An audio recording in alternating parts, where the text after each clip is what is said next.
A paz do Senhor, irmãos. Estamos começando mais uma noite, mais um estudo da Palavra de Deus. Eu quero pedir a todos que estão presentes, se tiver um celular, desligue-o, por favor, coloque em modo avião e desligar a cabeça lá do mundo, né? Desligar a cabeça do lado de fora. Nós vamos ler o evangelho que escreveu Mateus no capítulo 8, versículo 20, que está escrito assim: Mas Jesus lhe respondeu: As raposas têm seus covis e as aves do céu ninhos, mas o Filho do Homem não tem onde reclinar a cabeça.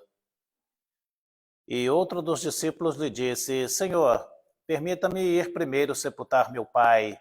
Replicou-lhe porém Jesus: Segue-me e deixa aos mortos o sepultar os seus próprios mortos. O que a Escritura está dizendo, o que Jesus está mostrando é o seguinte: é a grande diferença que existe entre o que o homem imagina como evangelho, o que o homem pensa como evangelho. Existe uma coisa, um evangelho pensado pelo ser humano, pensado pelo homem. Esse não é o evangelho de Deus. O que eu, Flávio, pessoalmente, ou particularmente, chamo de evangelho do hippie. Então, o evangelho do hippie, que era um grupo social da década de 1960, na qual eram extremamente libertinos, seu lema essencial era sexo, droga e rock and roll.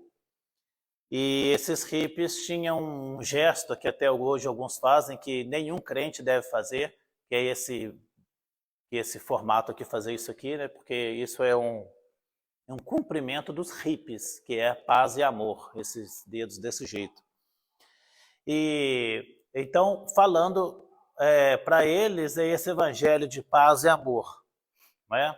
Mas Jesus mostrou aqui nessa passagem bíblica que não é assim bem que funciona.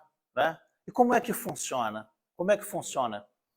É que aqueles que vão procurar Jesus, alguns que pensam assim, vou procurar saber de Jesus, eu quero ser um seguidor de Jesus, vão encontrar um Jesus poderoso, forte, maravilhoso, um Jesus inteligente, que não é como o Jesus imaginado por aquelas próprias pessoas. Né? Porque o evangelho deles é paz e amor, tá tudo bem. Não.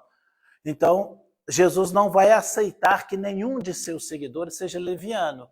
E ele diz aqui, o escriba, né? Foi um escriba, Senhor, eu vou te seguir. Aí Jesus disse, o Filho do Homem não tenho lugar para reclinar a cabeça, né? O próprio Criador de tudo. Então, o Filho do Homem não tem pousada certa. Será que você vai querer? Não vai estar fixo do jeito que você quer. Será que a pessoa ainda vai querer assim? Não é? E depois o outro caso é o caso de uma outra pessoa. Deixa eu sepultar meu pai. Né? Essa sepultura aqui, esse aqui tem a ver com uma outra situação. Não é que o pai tinha morrido naquele momento e não podia fazer o enterro, não tem nada disso. É que esse pai já tinha morrido há muitos anos, com certeza. E ele, dentro da gruta que o pai é enterrado, eles tinham um ritual de pegar esses ossos e tirar, e essa sepultura e essa arrumação desses ossos é que seria, então, esse sepultar dos mortos, neste texto. Então, Jesus disse aos seus discípulos o seguinte, olha, você não tem tempo a perder. Né? Então, eu introduzo essa noite falando de Mateus 8:20, mostrando assim, olha, um discípulo real de Jesus não tem tempo a perder. Quero convidar todos a orarem agora, e aí a gente vai voltar ao nosso estudo do evangelho que escreveu Mateus Levi. Deus santo e verdadeiro, eu sou obrigado porque a gente pode se reunir para estudar a palavra de Deus. Senhor, meu Pai, a Ti oro, a Ti clamo, Senhor, meu Deus, para que o Senhor me ajude, para que o Senhor ajude a cada um que de fato quer estudar a palavra de Deus e viver a palavra de Deus e cumprir a palavra de Deus. Nas tuas mãos está esse povo, meu Pai, da igreja, Senhor, da Cristo em casa, Senhor, meu Pai, de outros irmãos, de outras denominações que assistem a live, assistem vídeo posteriormente gravado, e os obreiros que assistem para fazer o resumo e também sejam abençoados com o conhecimento real da palavra de Deus. Dá aqui, no abrir da minha boca, a palavra com verdade, autoridade, com precisão e esclarecimento, e os teus filhos fiquem profundamente edificados sobre essa rocha que é Jesus Cristo, cumprindo a palavra de Deus. Senhor, eu peço realmente, tenha misericórdia de mim, me ajude nas minhas fraquezas, já ajude cada um, aqueles que o Senhor tem levantado e escolhido para fazer uma obra específica do Senhor. Assim eu te peço e te agradeço, confiando que, sempre sabendo assim, que seja feita a tua vontade, só apenas me ajude a ter convicção dentro das vontades que o Senhor tem para cada um de nós. Para a glória do nome do Senhor. Amém. Vamos lá. Nós vamos estudar, dar continuidade ao evangelho que escreveu Mateus Levi. Pergunto aos irmãos que estão aqui, todos cumpriram a tarefa? Quem cumpriu a tarefa, levante a mão. Só duas pessoas só cumpriram. Então, gente, assim, faça esse esforço, né? Quando a gente tem uma tarefa para fazer, cumpra, né? Então, assim, isso é um sinal de compromisso. Isso é um sinal de compromisso com a minha pessoa, mas é um sinal de compromisso com Deus. 7 capítulos só, quer dizer, é menos de um capítulo por dia. Você, da terça-feira passada até hoje, você lê 7 capítulos, significa que você está lendo menos de um capítulo por dia, né? Então eu gostaria que todos os crentes, né, que todas as pessoas da igreja, não é questão para obreiro não, é para crente, né, tivesse o compromisso de ter um compromisso comigo também como professor, né? Então eu dei uma tarefa, só a tarefa vai ser ler, e aí chegar aqui e a pessoa cumprir me traz assim certa alegria, né? Tá bom, mas assim cada um deve fazer o que foi chamado, tá? Estou procurando fazer, espero que cada um possa fazer também. Hoje o que a gente vai fazer? Eu vou começar hoje dando, por assim dizer, uma chave teológica. Eu quero começar explicando uma chave teológica. Isso que eu vou ensinar agora dos judeus, né? Então, como é que o judeu interpreta a Escritura? O livro de Mateus, ele foi escrito em aramaico, né? Se diz que foi escrito em aramaico, não é? E esse Mateus, ele é judeu. Vamos lembrar disso, que a Bíblia é judaica, né? Então, os oráculos de Deus foram revelados aos judeus, tá?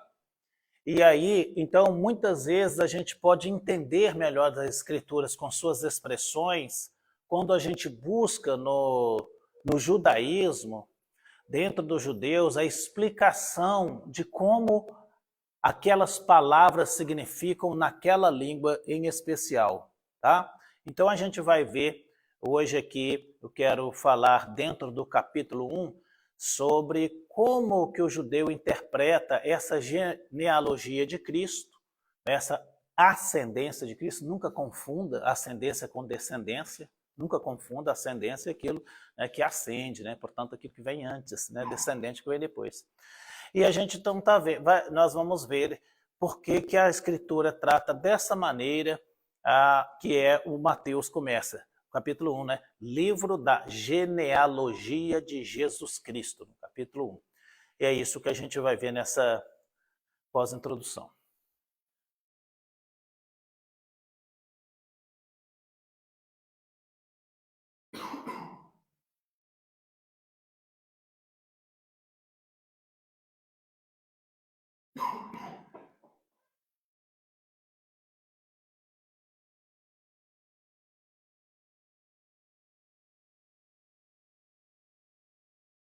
Deixa eu voltar aqui um pouco.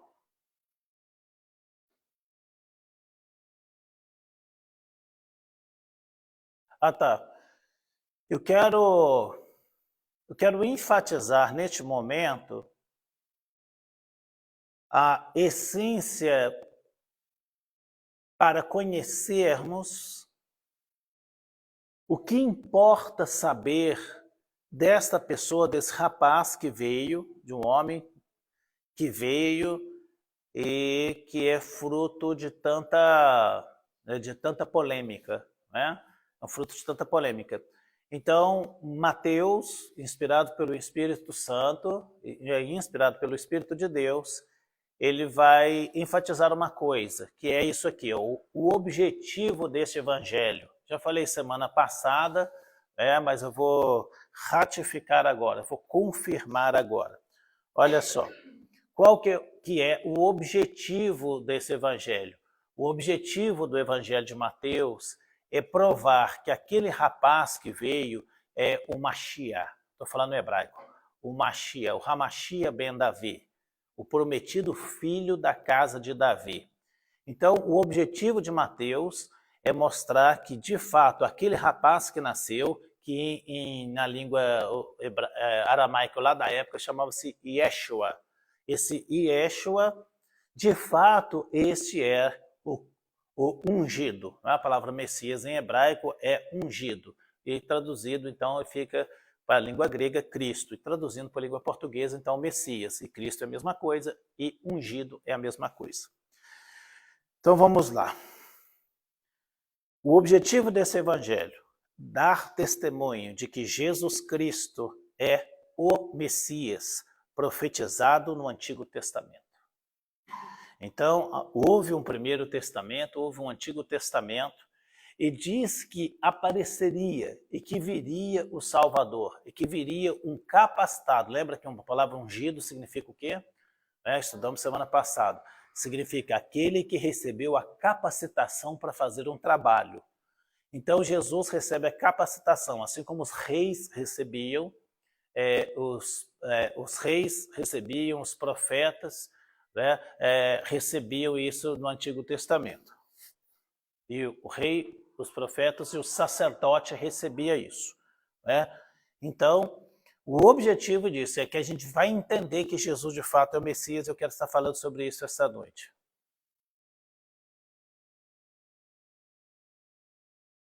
Isso a gente pode pular umas aqui, todos aqui já estudamos tudo isso aqui. Primeiro, a genealogia de Jesus Cristo é repetida em 2 textos.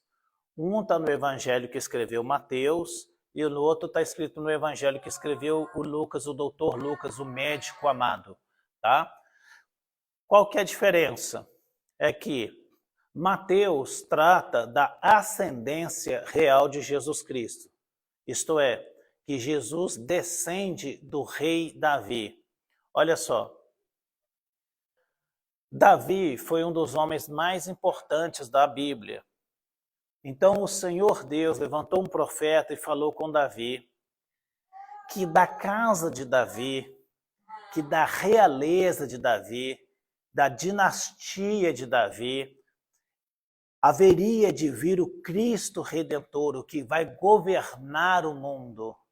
Então existe uma aliança entre Deus e Davi, e a aliança é que esse Davi vai governar o mundo. Esse filho de Davi vai governar o mundo.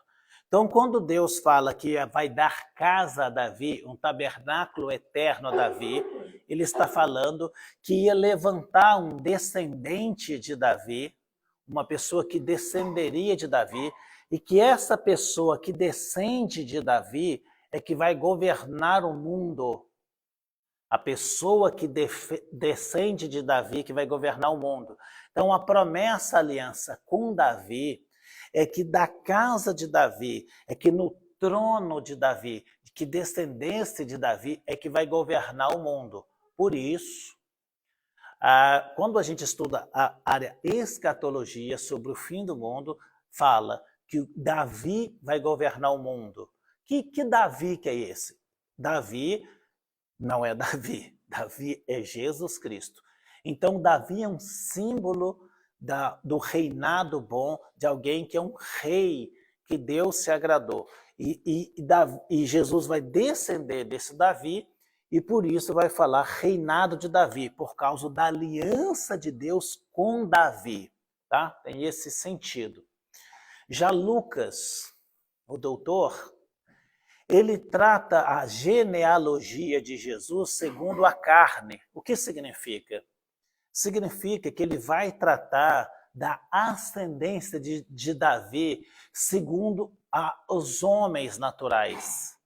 Então, a ascendência de Davi, que vai ser anotada em Lucas, é por Maria. E ela vai chegar até a pessoa de Adão, que é o primeiro homem. Então, Lucas vai trazer outra genealogia. Por quê? Então, Jesus tem duas genealogias. Por que ele tem duas? Porque uma está seguindo a genealogia do padrasto José e uma está seguindo a genealogia da mãe Maria, tá? Muito bem. Mas só que essa ascendência, ela tem um tronco lá na frente que se encontra, obviamente, né? Porque todos descendem de Adão, tá? Então seria isso. Aí eu não vou gastar tempo agora, uma vez que a gente vai estudar o Evangelho segundo Lucas também, tá? Vamos dar continuidade. Alguém pode ler fazendo favor?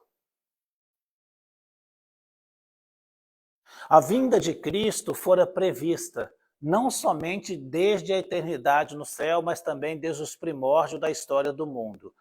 Então, quando Deus criou o mundo, Deus nunca foi pego de surpresa. Então, o aparecimento de Jesus Cristo em carne, ele vindo e a sua crucificação foi algo que já está planejado por Deus. E aí depois eu vou falar das implicações que isso nos traz. Temos um leitor, gente? A genealogia, como está em Mateus, é abreviada. Omitem-se alguns nomes. 42 gerações cobrem 2.000 anos. Divide-se em 3 partes, de 14 gerações cada. Talvez para ajudar a memória. A primeira cobrindo 1.000 anos. A segunda, 400 anos. A terceira, 600 anos. 3 grupos de 14. O terceiro grupo, entretanto, nomeia-se só 13 gerações, dando-se a entender, evidentemente, que Maria seria a 10ª parte. Muito bem. Então, isso a gente já viu semana passada, que esses grupos foram separados para que se memorizasse mais facilmente, tá, gente? Então é isso. Vamos lá.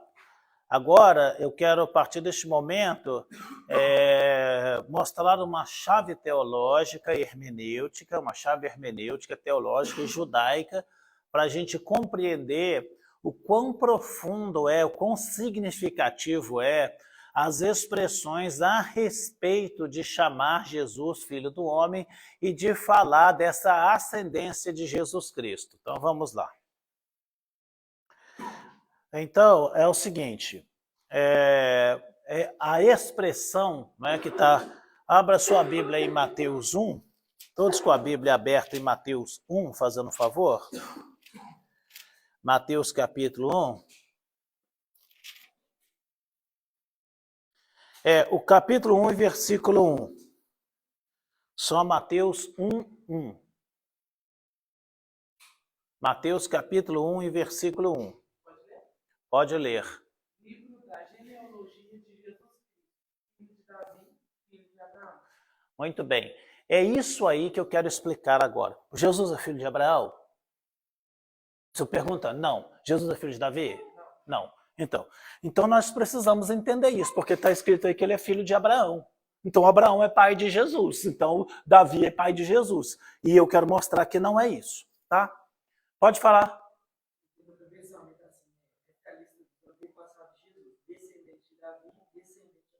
Isso. Então, a Bíblia herege do Samuel, então, a Bíblia dele, ela o que ele foge do original.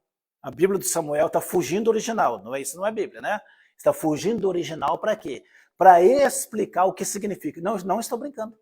Tá, Samuel? Então não é que isso seja errado, não, mas estou mostrando assim. Tá, herege não. Herege é brincadeira, realmente. Herege é brincadeira. Mas olha só, então está escrito na Bíblia do irmão, por quê? Porque ela quer tratar do sentido já. Então ela já está tentando explicar para a pessoa. Por quê? Porque para quem não conhece, vai falar assim, Jesus, o pai de Jesus, na verdade, é Abraão, porque Jesus, filho de Abraão. Na verdade, teve dois pais, porque é filho de Abraão e é filho de Davi. Né? Então, tipo assim, você vai dizer, mas isso é ignorância. É ignorância. Isso é ignorância. Então, vamos desvendar essa ignorância para que nenhum de nós fique na ignorância. Porque a Bíblia diz, né, que zelo sem entendimento não é bom. Provérbio 19, verso 2, a alma ficar sem conhecimento não é bom. Então, o filho de... Deixa eu ver se eu apago, vai ficar mais nítido aqui. O que é essa expressão? Então, Jesus, filho de Abraão, filho de Davi. A palavra hebraica ben ou bar, filho de, é comumente usado em 3 diferentes modos na Bíblia e no judaísmo. Então, como que na Bíblia ele significa essa expressão ben ou bar? Tá? Vamos lá. Número 1. Temos um voluntário? Tanto na Bíblia quanto no judaísmo, o homem é normalmente identificado como filho de seu pai, quando alguém era chamado para ler na sinagoga. Era chamado fulano, filho de... Então, imagina se a gente estivesse numa sinagoga. Nós estivéssemos numa sinagoga. Então, quem vai fazer a leitura é Gabriel. Então, o oficial da sinagoga vai chamar o Gabriel. Ele não vai chamar assim, venha Gabriel fazer a leitura. Eles jamais fariam isso. Como que eles fariam? Gabriel, filho de Flávio. Tá? Então, seria dessa maneira. Sempre chamando aquele rapaz que vai falar. Então, aí tem lá o rapaz que vai ler, era o Shemuel. Então vai chamar o Shemuel para fazer a leitura.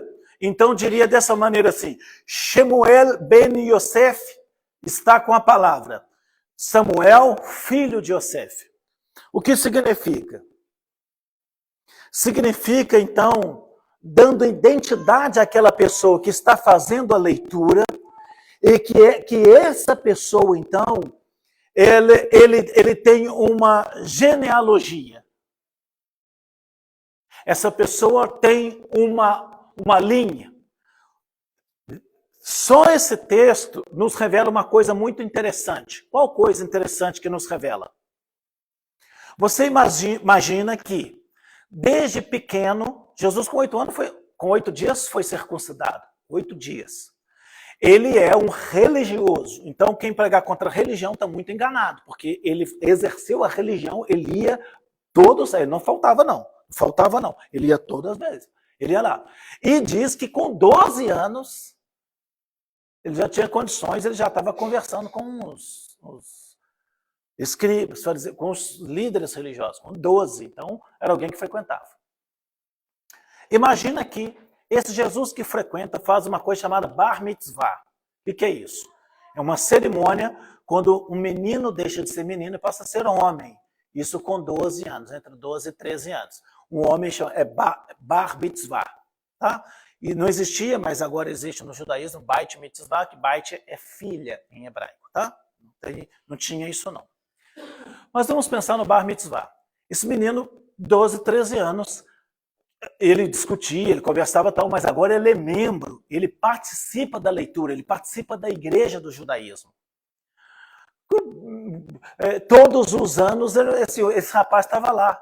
O tempo todo ele estava lá fazendo aquelas leituras na sinagoga. Lembra? Não confunda a sinagoga com o templo, que a gente estudou também semana passada, ou retrasado. Beleza. Você imagina que dos 12 aos 30 anos, são 18 anos. Em 18 anos foi falado assim pelo chefe da sinagoga. 18 anos isso aconteceu. 18. Você imagina 18 anos. E todo sábado, não faltava. Não é fica faltando, não. Todo sábado ele estava lá. Na vez do rapaz ler, foi falado assim, Yeshua ben Yosef. está com a palavra, está com a leitura na sinagoga, Yeshua ben Yosef, Jesus, filho de José.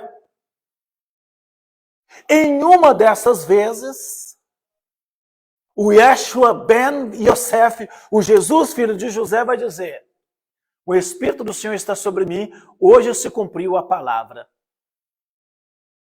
Como é que é isso? O rapaz está 18 anos participando da sinagoga. E sempre foi falado. Agora ele vai dizer que o pai dele é Deus. Estão entendendo como é que fica difícil para aquela sociedade se não tiver uma revelação? Tá? Então eu quero mostrar isso. O significado disso. Então, quando a Bíblia está dizendo, no seu Mateus 1, então está dizendo... Então, livro da genealogia de Jesus Cristo, na Bíblia herege de Samuel, livro... Estou brincando, Samuel. Então, mas... Entendeu? Então, você tem que entender que isso são paráfrases. É a Bíblia explicada. E nessa questão de explicação, nós corremos o risco de ser herege. Então, quem que está nesse rolo? A Bíblia Mensagem, a Bíblia Viva, a Bíblia na linguagem de hoje, e qualquer uma dessas que foge ao original, ele vai ter um momento que ele vai ter uma coisa errada lá. Por quê? Porque ele fugiu do original. Tá? Então, muita atenção a isso. Por isso, porém que, nós precisamos falar igual Ed Renekiewicz, aí vão me apedrejar como apedrejaram a ele, foi expulso da Igreja Batista, né? Porque, então nós precisamos atualizar o entendimento da Escritura. Precisamos atualizar. Por quê? Porque às vezes tem expressões lá que elas não poderão ser entendidas hoje.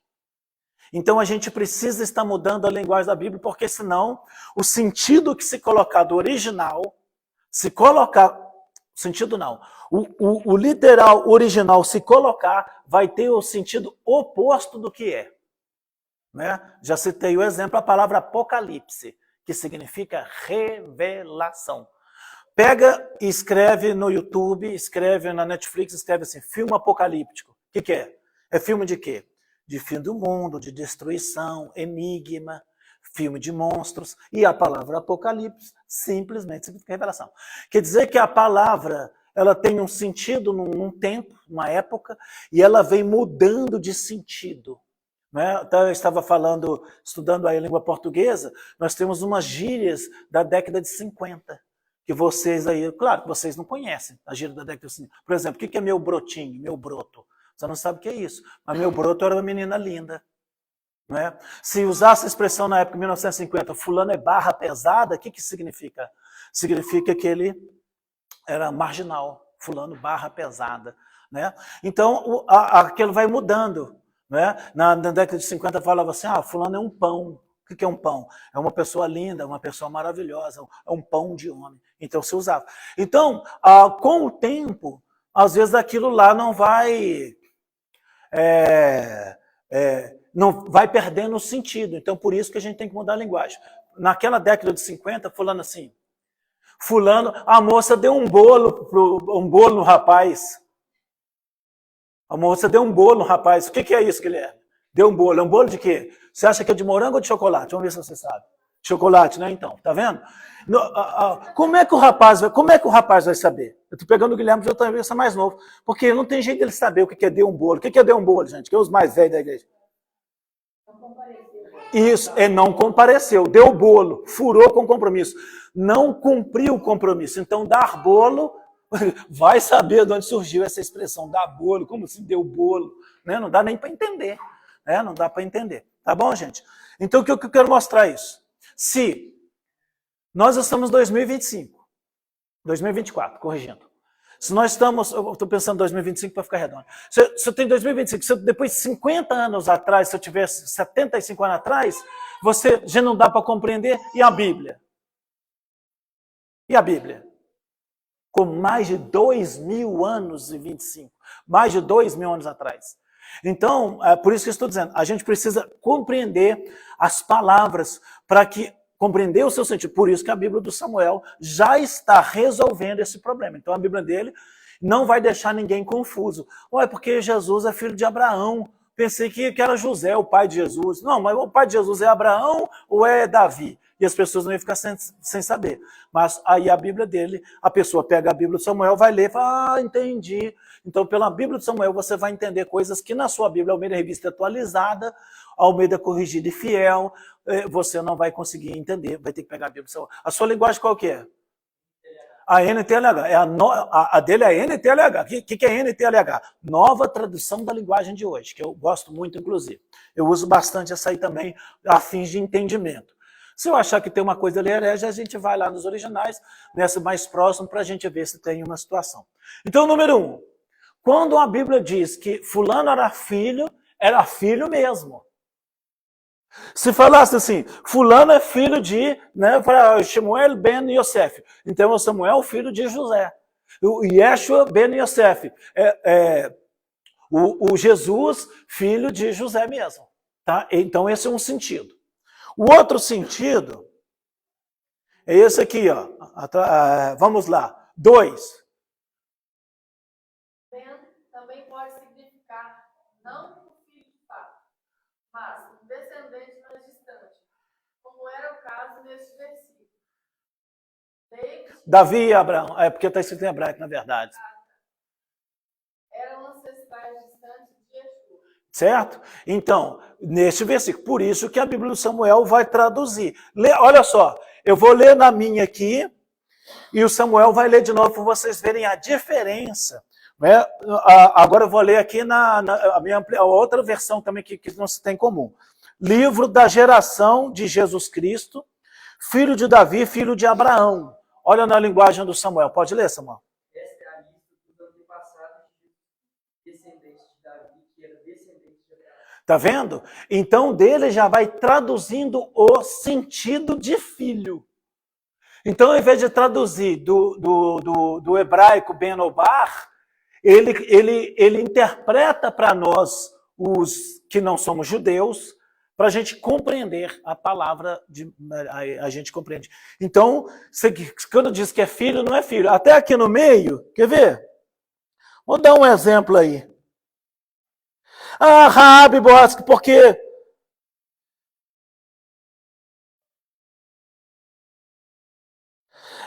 porque parece que o Salmão e a Raabe é o pai e a mãe de Ruth, né? Falando besteira. Parece que o Salmão e a Raabe é pai e mãe de Boaz, né? Então está escrito aqui que era, né? Mas não era, tá? Então está resolvendo aí para você aí, que é o verso 5. Então tá, Samuel, vamos ler na sua aí. Eu vou ler na Ara e você vai ler na sua. Nós estamos em Mateus 1, verso 5, tá? Que no meu diz assim, e Salmão gerou de Raabe a Boaz, este de Ruth gerou Obed e Obed de Jessé. Tá vendo? Então dá a entender aqui que o Salmão, de fato, é pai de Boaz. E não é, tá? Agora, olha isso na sua, como que na sua estaria? Salmão foi pai de Boaz, e a mãe de Boaz foi Raabe. Aí, ó, viu? Então, aí que entra, aí, tá vendo o problema? Tá vendo? Ué, na linguagem do Samuel agora piorou. Não, lá atrás a sua linguagem resolveu a questão para a gente entender. Agora eu chego nessa versão dele ali, que está perfeita, de acordo com os originais. Aí está dizendo lá que o Salmo foi pai. Como assim, né? Então, tá vendo, gente? Então a tradução não é muito consistente. Por isso que eu digo assim, que a NTLH, a Bíblia Viva, tal, elas não são Bíblias, são traduções. Beleza. Bom, de qualquer maneira, então fica aí. Que o Salmão não é pai de Boaz, mas está escrito que é. Aí você que já estudou, fala, mas eu já compreendi. Na verdade, é porque Boaz descende dele. Isso, pode ser um avô dele, alguma coisa assim. Tá? Ótimo. Então vamos para o verso 3. Como que tem alguma no próprio versículo a gente consegue identificar quando se trata de descendente e quando se trata de filho? Não consegue, não. No próprio versículo não consegue. Você só consegue pelo contexto e pelo conhecimento da coisa. Tá? Só pelo conhecimento. 3. Ou terceiro lugar, um outro. Em terceiro lugar, bem, pode ser utilizado mais amplamente para significar, tendo as características de, e isso se aplica aqui. Jesus tinha as qualidades encontradas tanto em Abraão quanto no rei Davi. Olha só, então, olha que interessante. Quando Mateus, Matitiahu em hebraico, na verdade o nome Mateus não é romano, né? É porque os romanos preferiam chamar ele assim, Matitiahu, que é Matan Ian, Mate Ian, que significa dom de Deus. Então, Mateus é um dos nomes mais amados e queridos do mundo todo. Hoje deve ter a roda ainda Mateus, e significa dom de Deus no hebraico. Bom, por que esse Mateus escreve isso? Ele está escrevendo assim, que é filho de... Ele começa dizendo, é filho de Abraão, é filho de Davi. Por quê? Porque tem esse sentido aqui do terceiro. Pode ser utilizado amplamente para significar tendo as características de... O que Abraão é?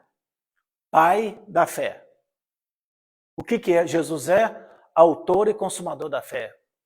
O que Davi é? Um rei segundo o coração de Deus. O que Jesus é?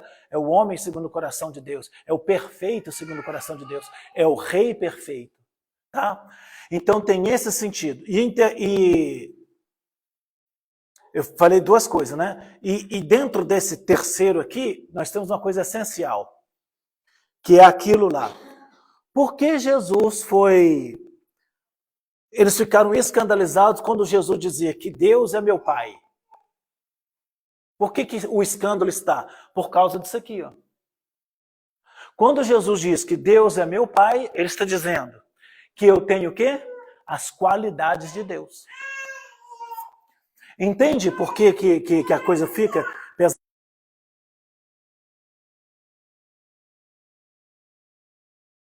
Deus. Então, quando ele é a mesma coisa assim, qual animal que você está olhando? Até a gente foi olhar um animalzinho hoje ali, de uma vizinha ali, é uma tartaruga, né, que é uma tartaruguinha. A gente foi olhar para mostrar sempre, que eu mostrei, quando a Isabela era criancinha, eu mostrei tudo que é animal, na selva, disso, só não deixar pegar a cobra. O restante tudo ela pegou, encostou a mão, tudo. E aí eu pegava para a Isabela ver, agora estou fazendo com a meta, né? Aí a gente foi mostrar a tartaruga para ela, para a criança. Então, aí a pergunta é, a tartaruga é filho de quem? Né? Então, a tartaruga é filho de tartaruga. Então, o que a tartaruga tem? As características de uma tartaruga. Ela tem carapaça, ela tem isso, tem aquilo. Então, esse animal, tartaruga, no caso ali parece que é um jabuti, mais precisamente. Então, você tem um jabuti, então, ele é igual ao pai dele. Filho de jabuti, né? Jabuti é. Então, é a essência daquele negócio. O que o filho do elefante é? É um crocodilo? Poxa. Não. Então, quando Jesus diz filho de Deus, ele estava se declarando igual a Deus. Por quê? Porque ele está na cultura hebraica. Ele está na cultura hebraica, que tinha o quê? As qualidades encontradas em Deus. Ninguém deles, nenhum judeu ia dizer, sou filho de Deus. Nenhum judeu dizia isso. Então Jesus aparece e disse, sou filho de Deus. E então aí está formado o escândalo. Tá? Muito bem. Ah, tá. Eu esqueci de uma parte aqui. Vou voltar.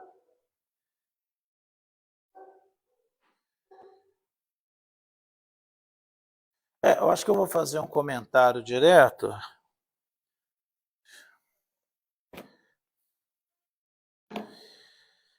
Vamos pegar a escritura aí, quer ver?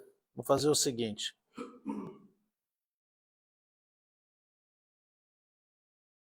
Abra sua Bíblia. Deixa eu ver se eu acho aqui na Almeida Corrigida e Fiel ou em outra escritura aqui.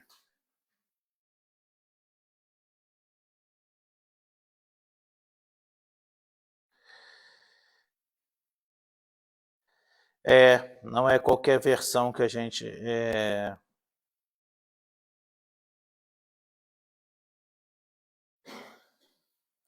Observa que Jesus vai dar esse título a si mesmo. Alguém abra, fazendo um favor, em João 11, verso 4. Eu vou mudar de tradução aqui só para ver o que acontece. Quer ver? João 11, verso 4. Alguém pode confirmar para nós? Pode ler. Ao saber do ocorrido, disse Jesus, essa enfermidade não terminará em morte, mas sim para a glória de Deus, para que o Filho de Deus seja glorificado por meio dela. Tá vendo?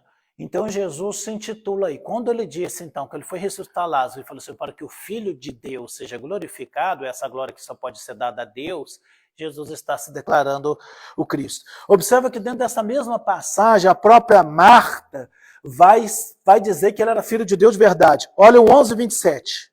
Dá uma conferida aí. De João 11.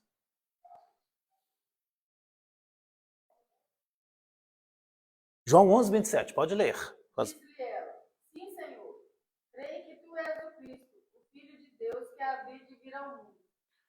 Creio que tu és o Cristo, o Filho de Deus. Então a própria Marta, ela está já reconhecendo essa característica. Então quando Marta diz isso, e quando Jesus diz isso, isso para eles, tipo assim, é uma blasfêmia. Olha só, eu quero insistir numa passagem aqui para que os irmãos tenham cultura bíblica. As pessoas têm pregado contrário ao evangelho no seguinte ponto.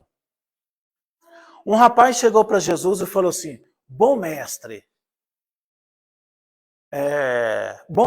o que eu faço para herdar a vida eterna? Os irmãos estão prestando atenção em mim, irmãos? Bom mestre.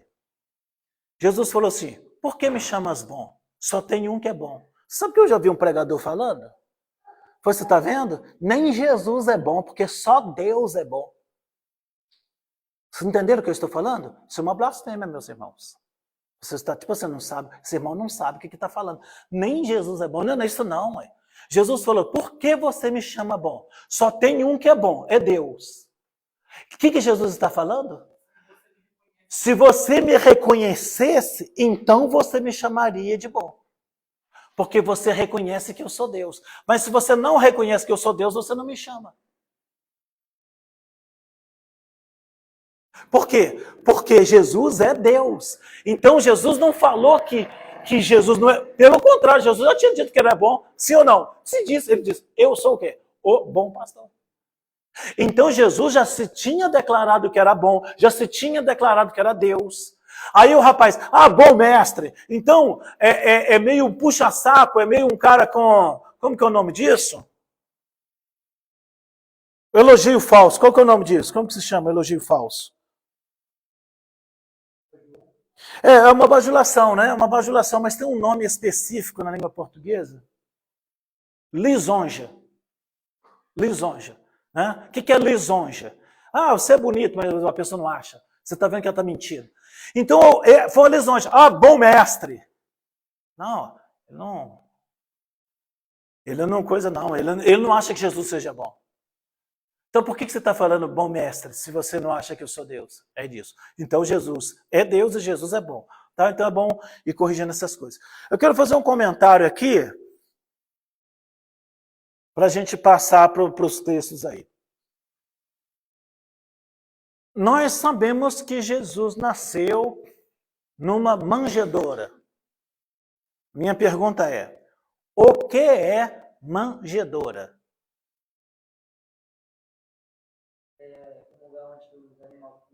Os animais comiam. Qual que é o nome disso? Trata por português, hein? Não. Coxo. Coxo. Estábulo é outra coisa. Então, onde que Jesus, como menino, foi colocado? Num coxo. Imagina que um coxo tem um formato de um Moisés, né? Dessas coisas que carregam criança hoje. Né? Imagina que tem esse formato. Então, dentro de uma madeira escavada, imagina que você coloca a palha ali, que ele fica imensamente macio e fica quentinho.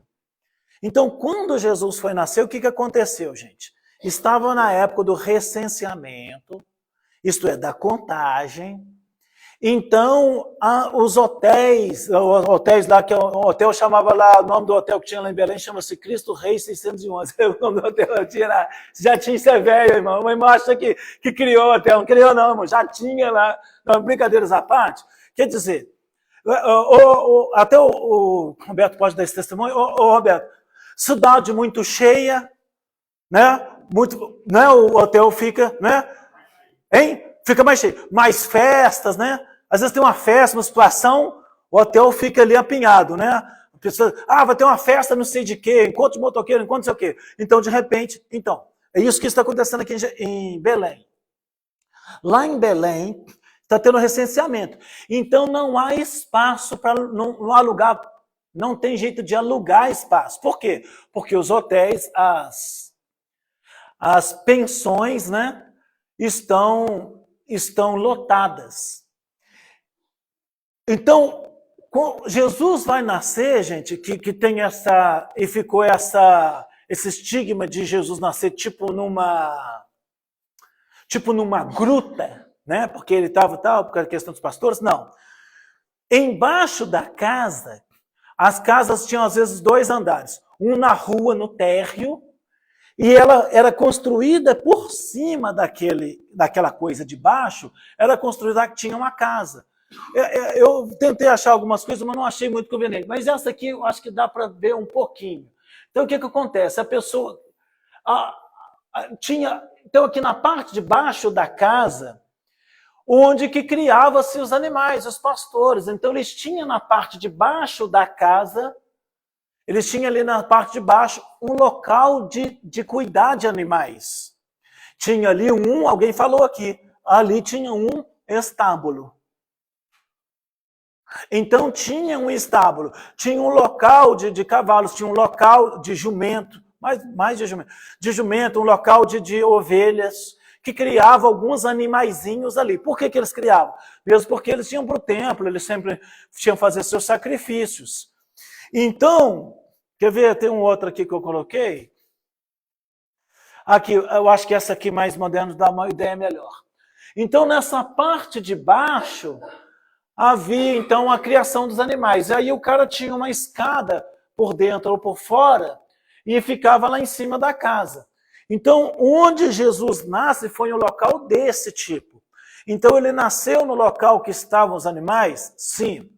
A prova que Jesus não nasceu em 25 de dezembro é porque os animais estavam fora. Então, quer dizer que mostra que realmente em dezembro Jesus não nasceu. Isso está bem claro, porque os animais estavam onde? No campo. Se tivesse um tempo de neve, como as cartões postais, a neve, Jesus na neve, não sei o que lá na neve, então está tudo aquilo lá, está tudo errado. Por quê? Porque não é um tempo de inverno para Belém, para o judeu, para aquele lugar lá, tá? Né?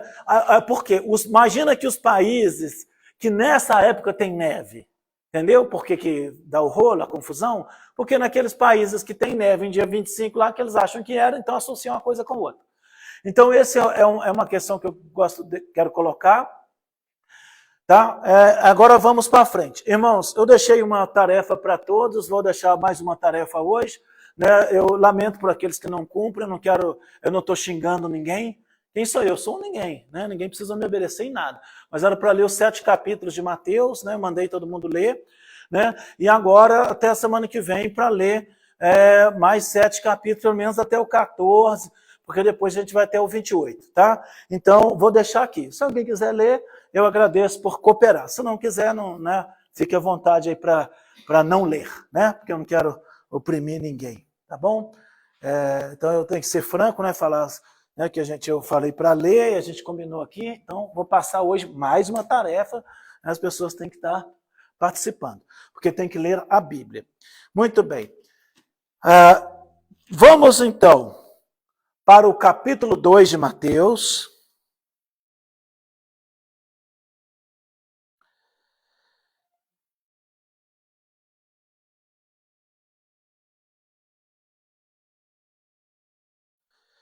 Vamos lá, eu vou ler, a gente não vai ler verso a verso, não, porque eu quero desenvolver mais, tá? Senão a gente, aliás, não deu 8 ainda. Eu preciso de um leitor em Mateus 2, 1. Pode ler, quem desejar pode ler. A visita dos magos. Tendo, pois, nascido Jesus em Belém da Judeia, no tempo do rei Herodes, eis que vieram do Oriente a Jerusalém, os magos lhe perguntaram. Isso. Então, olha só, nós sabemos desses magos que parece uma comitiva mais ou menos de 100 pessoas, que gastou muito tempo para vir, que ficou uma marca do catolicismo com o nome dos 3 reis magos, que não são 3, né? A gente não sabe quantos são, que são 3 reis magos. Qual é o nome deles? Você que gosta aí. Isso, Gaspar, Baltazar e Melchior, ou Belchior. E então eles até colocam esses 3 nomes atrás da porta para dar sorte. Meu Deus! Né? O que isso prova? Isso mostra para nós uma profunda ignorância. Né? Você acha que isso vai abençoar a casa de alguém? Né? Isso é um absurdo. Né? E é por isso a minha birra, né, do catolicismo, porque meu pai escrevia lá essas coisas atrás da porta lá, né? Quer dizer, você coloca a ferradura atrás da porta, e nessa casa aqui que é cristã e espírita, né? Então, espírita, mesa branca e cristã, que era o caso da minha casa, então tem o Gaspar, Baltazar, Melchior atrás da porta, junto na porta tem a ferradura, porque você tem que defender, né? E em cima da geladeira um Buda. Ué, mas Buda é outra religião, hein? É do budismo, é outra religião. Entende? Agora pergunto a vocês, a maioria dos católicos não são assim? O que isso mostra? Eu não quero ofender ninguém, mas mostra que eles realmente não têm escritura e estão perdidos, não conhecem o Senhor. Às vezes são pessoas boníssimas, são pessoas realmente de caráter, né? Eu não estou discutindo o caráter aqui, não estou discutindo que a pessoa seja uma pessoa má, mas que doutrina não tem. Não tem conhecimento da Bíblia e, portanto, não tem conhecimento de Deus. Então, quando eu vim conhecer o que eu conheço hoje, o pouco que eu conheço, então eu estou passando com veemência, com força, com convicção, para que aquele católico que me escutar fale, puxa, realmente está errado, né? Porque você está falando aqui, né? Falei do presépio criado por São Francisco de Assis e que esses magos vão visitar lá na gruta, né? Então, o erro, o mago não foi em gruta nenhuma. Primeiro erro. Segundo, Jesus já era mais grandinho, tá? E terceiro, então, é que Jesus já estava na casa e a gente já viu isso em outra ocasião. Mas, então, se cumpriu. Então, reafirmo a vocês uma coisa, tome muito cuidado quando você tem um conhecimento superficial. Exemplo, até nas músicas evangélicas hoje chama Jesus de quê? De Nazareno, de Galileu. Jesus não é Nazareno, Jesus não é Galileu. Jesus é belemita, e você nunca escutou essa expressão. Por que ele é belemita? Ele nasceu em Belém. Onde Davi nasceu? Davi nasceu em Belém. Essa cidade toma uma proporção gigante, é uma cidade pequenininha. Por que ela toma uma proporção grande? Porque ela vai ser chamada, depois do nascimento e reinado de Davi, a cidade de Davi. O que é a cidade de Davi? É a cidade que ele nasceu. Então, hoje, na cidade de Davi, vos nasceu Jesus, que é o Cristo. Isso é interessante, né? Eu vejo nesse caso,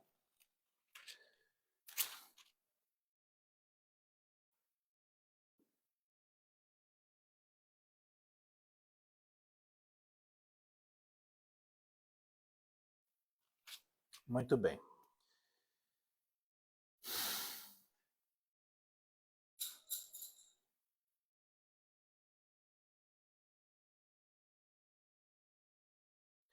Pega capítulo 2 de Mateus, esse a gente vai ficar permanente em Mateus agora. Olha o verso 9, por favor.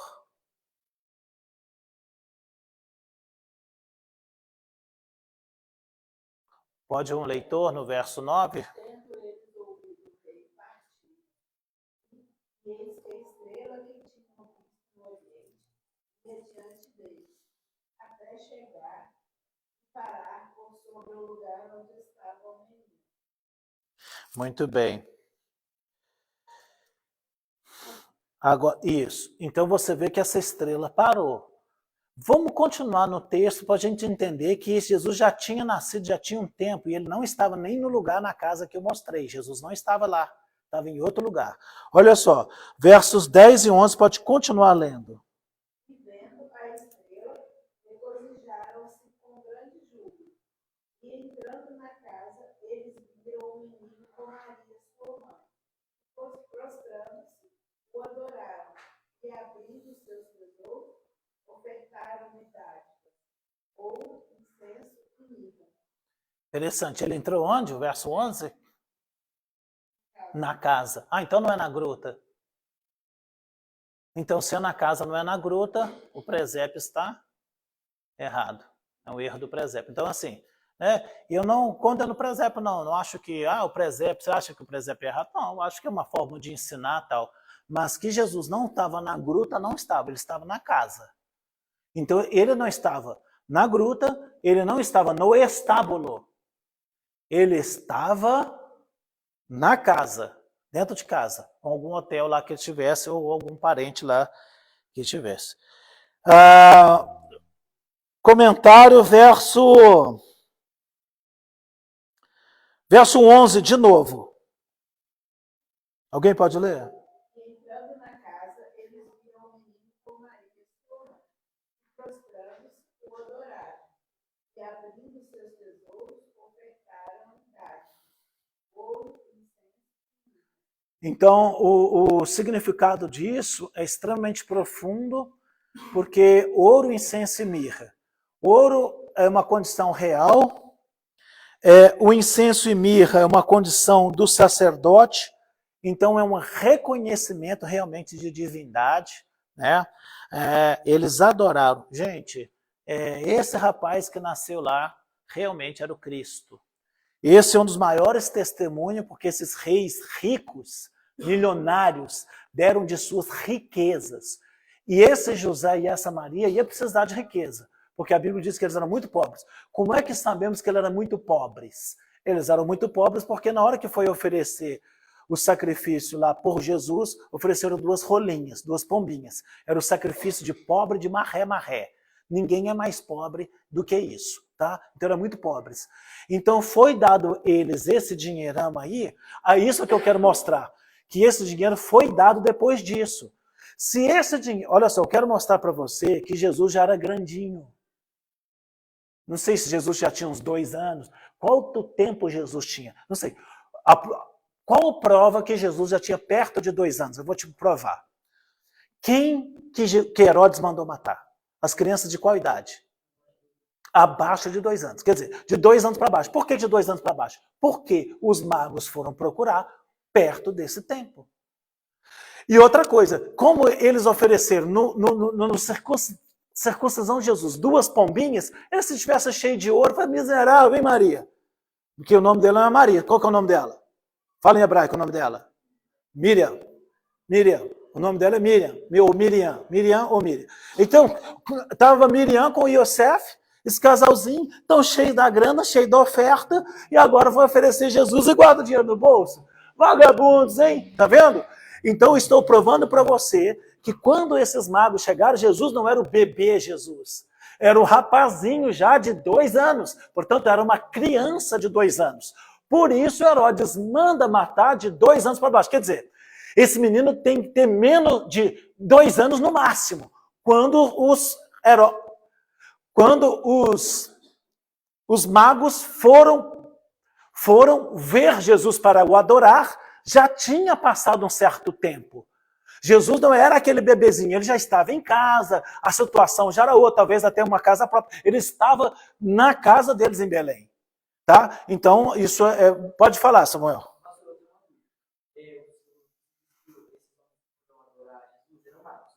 Eram magos do Oriente. Concordo 100% com você, sua pergunta é excelente. Não, então, magos... Então, vou traduzir a mago para você para hoje. Tá? Vou traduzir. Sábios. Magos sábios. Então, os sábios da época eram os magos. Que mago? Mago do conhecimento. Então, tenha esse sentido. Muito obrigado por sua pergunta, foi importante, por quê? Porque estou mostrando assim, pessoa mago, você está pensando num bruxo com aquele chapéu de Harry Potter, entendeu? Você está pensando nisso, mago. Não, não tem nada a ver, eram reis, eram sábios, e eram chamados de magos. Então, quando a Bíblia fala, no livro do profeta Daniel, magos, astrólogos, ele está falando sábios e estudantes das estrelas. E esses camaradas aqui eram sábios, estudantes das estrelas. Então, entendeu? Então, ótima pergunta. Tá bom, gente? Então, magos não tem nada a ver com esses magos que você conhece desse chapéu pontudo, pontiagudo aí, do Gandalf, né? Do Harry Potter, essas coisas. Não tem nada a ver. Eram sábios. Então, a palavra mago tem a ver com isso.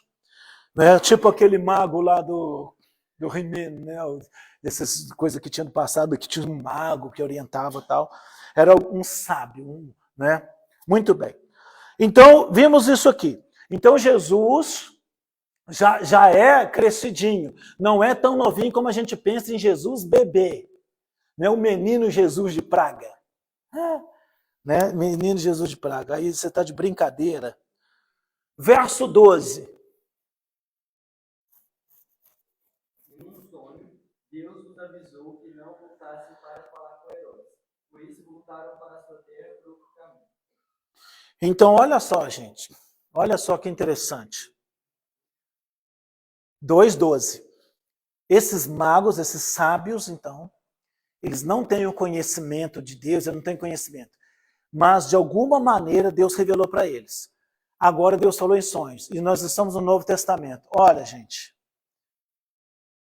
Eu creio de toda a minha alma, todo o meu coração, e tenho experiências reais com sonhos do tipo assim, eu sonhar uma coisa, inclusive avisar para a pessoa, fulano, tal pessoa vai morrer, e às vezes até indicando o tempo, com precisão quando é que a pessoa vai morrer. Então, e outras coisas também. Então, ainda hoje, Deus fala, eu sonhei com o irmão, né? E passando sonho comigo, não tem isso não, gente, não é isso não. Olha só, Deus fala em sonho. Acredita nisso? Então, você fala, pastor, eu gostaria de sonhar. Então, gente, penso que a gente deva, antes de dormir, não é antes de deitar, não, é antes de dormir, a diferença. Quer dizer que você pode estar na cama sem dormir, sim ou não? Sim, né? Lógico. Ué. Ou você deitou e já desliga igual. Então você deitou ali, você pode orar deitado, você pode pedir perdão a Deus, dar um relatório do dia e pode orar.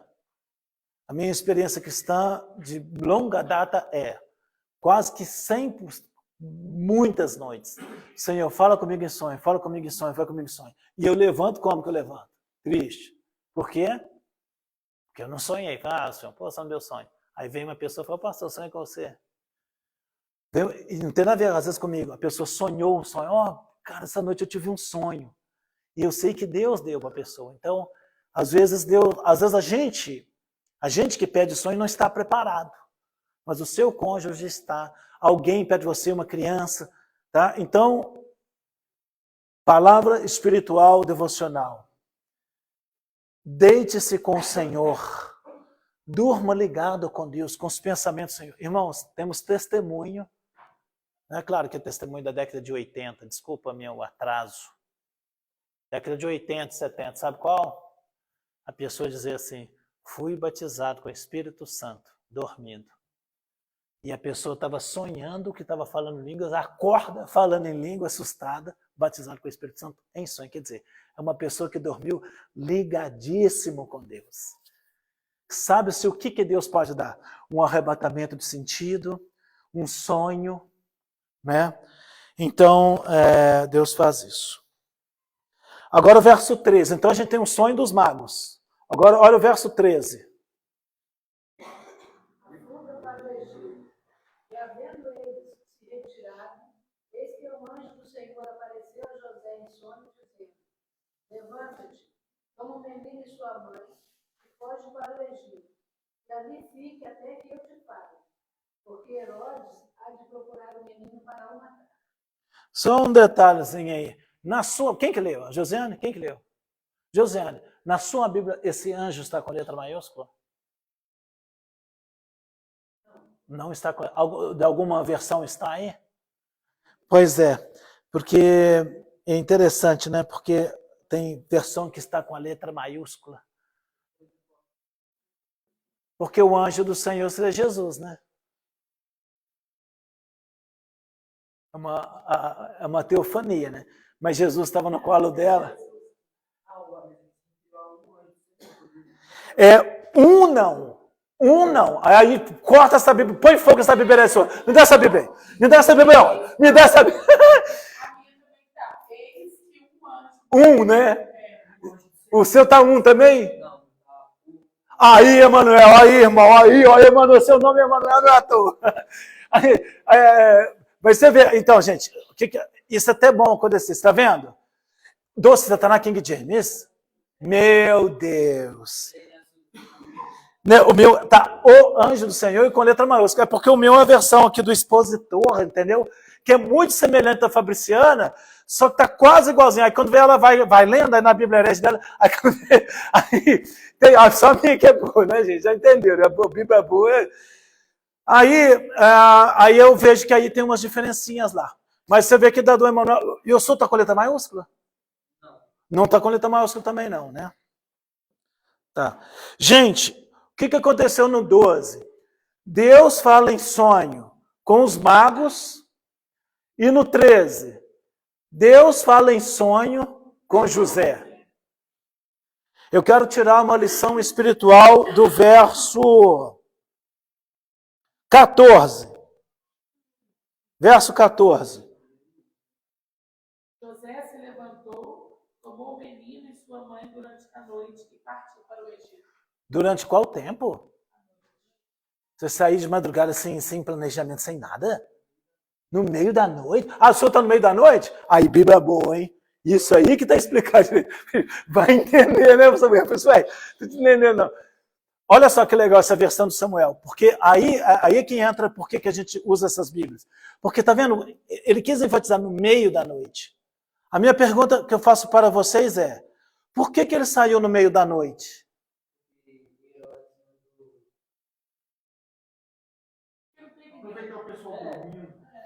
Então, por que ele saiu no meio da noite, gente? Olha só. Essa é uma lição espiritual. É fria sair durante a noite. Extremamente perigoso. Você andar uns 800 quilômetros de jumento com um menino de 2 anos, tem cabimento? Não tem cabimento. Então, olha o que eu penso que aconteceu. Que hora que eles dormiam? Hora que escurecia, dormia com as galinhas, certo? Imagina que ele já estivesse dormindo 7 horas da noite. Imagina que ele teve esse sonho à meia-noite, já tinha passado 3, 4 horas, 5 horas. Ele sonhou aquilo. Na hora que ele sonhou, sai com o menino, porque Herodes vai procurar ele para matar. Ele acorda, onde eu estou? Quem sou eu? Onde eu estou? Caiu em si e falou, tive um sonho agora, Deus acabou de falar comigo agora. Sabe o que é o nome disso? Pronta obediência. Quem Deus vai usar é aquele que não tarda. Se qualquer um de nós aqui, depois eu vou falar para você não vai nunca, porque o momento é agora. É aqui agora. Se você deixa para depois, quem deixa para depois não faz. E José é um homem escolhido por Deus, não foi à toa, porque era macho esse camarada. Ele sonhou em vez de tipo assim, não, beleza, vamos ajeitar, vamos juntar dinheiro, vamos falar com não sei quem. Não, era uma fuga, ué. Parece que no título da Josiane que leu, o senhor está escrito fuga por Egito? Tá vendo? É uma fuga, não é uma viaginha. Eu vou passear até Disneylândia, não, ué. É uma fuga. Então, igreja, aprenda isso. Isso é uma nota homilética que eu estou falando agora. Ter aprendido com o Senhor, isso me tocou muito. Por que Deus escolheu José? Deus sabe por que escolheu. Estou dizendo que uma característica de José foi pronta obediência. É horrível falar com uma pessoa assim, faz isso, fulano. Não faz, não. Faz isso, fulano. Não faz, não. Você confia na pessoa? Fica chato ou não fica? É a piada do papagaio que eu contei. Piada do papagaio. Você lembra a piada do papagaio? Eu contei a piada do papagaio. Com fim didático. Diz que estava pegando fogo na floresta. Aí passou, estava lá o papagaio quietinho lá, passou o urubu, 6 horas da manhã, puseram fogo de noite, puseram fogo de noite. Aí o papagaio, beleza, eu vou lá. 9 horas, passou o gavião. Pô, papagaio, tá sabendo da coisa, já tem várias horas de fogo lá. Fica molando não. 11 horas da manhã, passou outra ave lá, outra águia passou lá. Ô papagaio, como é que é? Você não vai lá não? Pegar, falar demais, eu nem lá vou, não vou. Não é isso. Eu acho que essa piada ela é muito boa. Porque ela mostra assim, o cara não vai de manhã, você fala de novo, ele vai dar outra desculpa, e na hora que você falar a terceira vez, se pegar, me encher o saco, eu não vou. Então, assim, Deus mandou. O homem espera assim, não, vamos arrumar isso, vamos arrumar dinheiro, vamos arrumar viagem, vamos arrumar... Não. Quando a coisa é de Deus, irmãos, não vamos bobear, não. Não vamos bobear, não. Você levantou a mão?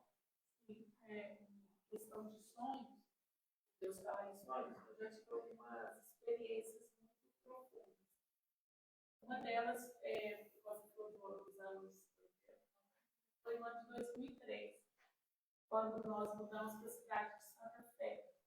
Eu me lembro que eu tinha chegado eu fui de Monte já tinha ido a mudança, eu não conhecia nada. E naquela semana que tinha mudado, e a gente estava conhecendo o local e conhecendo alguns irmãos da igreja, tinha marcado de conhecer uma irmã na casa que era a casa da irmã Sônia, lá. Sei. No caminho... Do pastor Joel. Isso.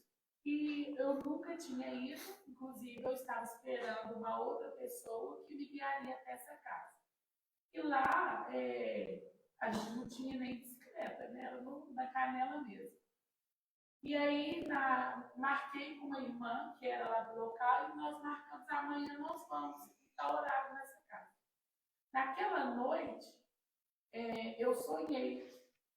Eu, no sonho, parava na porta do quarto, tipo que um gnomo, mas era um pigmeu. Todo mundo sabe o que é um pigmeu? Não é um anão. Você quer dizer gnomo mesmo, não é pigmeu, não, é gnômio mesmo. Era um baixinho, mas eu tinha consciência no sonho que ele era um demônio. Um duende. Tipo um duende. Mas não tinha essa aparência de duende, não, porque eu já tive experiência com duende também, que não era assim. E aí ele ergueu a mão e fez assim e soltou um monte de gafanhoto, assim, tipo aqueles besouros que eles chamam de rola-bosta, né? Sim. E ele abriu a mão assim em cima da cama e fez assim e começou a dar um tanto daqueles besouros em cima da cama no sonho. Aí eu falei com ele assim, você ficou louco? Aí ele falou assim, louco é você, onde você está querendo ir. Aí ele falou assim, eu vim aqui para te perturbar. E no sonho, eu assim, sentindo, e ele, né, nitidamente falando que era um demônio, falou comigo assim, levanta que eu coloquei eles aí para eles te incomodarem. Porque você vai levantar, você vai lá no outro quarto, e lá atrás da sua tábua de passar, eu me lembro que eu tinha ganhado uma tábua de passar roupa de casamento. Vai lá que tem uma coisa que eu escrevi lá para você. Aí eu falei para ele assim, não, eu não vou levantar não, porque você não me manda e eu não vou te ouvir. Só que no fundo de mim eu queria ir lá ver o que estava escrito. Por curiosidade. E aí foi assim, eu fui sentindo aqueles negócios andavam, meio que tentava empurrar, e ele ria muito, esse demônio. Aí ele virou para mim e falou assim, olha onde você vai. De repente, na porta do quarto, eu via uma rua de terra, tinha um gramado, um terreno enorme de cerca de arame, e no meio tinha uma construção. Naquela construção, ele me mostrava lá dentro. Era um lugar de trabalho de macumba. Dentro do local, entrava uma portinha e tinha um quadradinho pequeno. Eles faziam oferendas. Nesse quartinho tinha um sofazinho de criança e um vestidinho. que era um vestidinho que a Isabela tinha. E aí eu falei, aí ele falou assim, você não quer me ouvir, você não vai saber o que é. E aí eu comecei a repreender, a orar, eu tentava te chamar, não conseguia aquelas coisas do sonho, né? Que é isso, sonho. Passou, eu acordei, falei, nossa, comecei a orar, sentia medo e tal. Aí quando foi no outro dia, a irmã passa na nossa casa e tinha uma rua para ir, a rua lá não tinha asfalto, né? Esse lugar era muito pobre. Quando nós começamos a seguir a rua, que eu olho para a direita, estava esse local da visão. O local do sonho que ele me mostrou. E aí o lugar chamava Vale do Amanhecer, que era um dos piores lugares de Macumba. Quando eu passei na frente, tinha umas mulheres com vestido tipo de baianas, e uma delas, aí a irmã virou e falou assim, nossa, aqui nem era lugar de passar. E aí eu me lembrei na hora do sonho, que ele falou, você vai onde você não deve ir. E a casa da pessoa que nós fomos fazia parte do quarteirão lá perto. Então, assim, são revelações, Deus fala assim, o que nos importa é isso, gente. Eu contei esse caso aqui, já contei 1000 vezes, que é um conjunto brasileiro chamado Mamonas Assassinas, da década de 90, né? Então Samuel, né, que era, né, todos eram grandes, eram filhos de crente, né, também Samuel, e ele teve, por exemplo, eu sonhei que o avião caía, e naquele dia caiu na Serra da Cantareira, quer dizer, se as pessoas ouvissem assim, poxa, você não deve viajar de carro, que lá você sonha, tem um sonho ruim, a pessoa deveria consultar Deus, né, e seria uma bênção para a pessoa. No ano passado, eu estava com uma viagem marcada com o João. Não, mais ou menos, a gente queria ir antes, que eu já estava grávida da Maria Alice, né, mas eu queria ir com pouca barriga, vamos dizer assim. Aí a gente marcou de ir, combinei com a mulher, inclusive eu tinha ganhado a passagem para ir para uma praia e tal. Aí na noite que eu confirmei com a mulher que eu ia, eu tive um sonho, nesse sonho, a gente estava num culto e você chegava até mim e falava, você não pode ir nessa viagem. Aí eu desmarquei, não sei o que aconteceu. Então, não, gente, não tenha dúvida. Eu vou contar só mais um aqui, já contei para os irmãos, vou contar de novo, talvez alguém não tenha visto. Morava em São Paulo tal, e o quarto que eu estava dormindo era uma beliche, e o rapaz dormia em cima, o Márcio, e eu embaixo. Aí eu ia dar aula num lugar, aí no sonho e visão esse rapaz descia, e nem profeta era, descia e falou assim, ó, pastor lá está o herege, e você não deve fazer isso. E aí eu falei com o pastor, presidente do seminário, aí ele falou, confirmou que o outro pastor era herege e tal, então assim, Deus fala assim, tá? Que estejamos atentos. Verso 16, 2:16.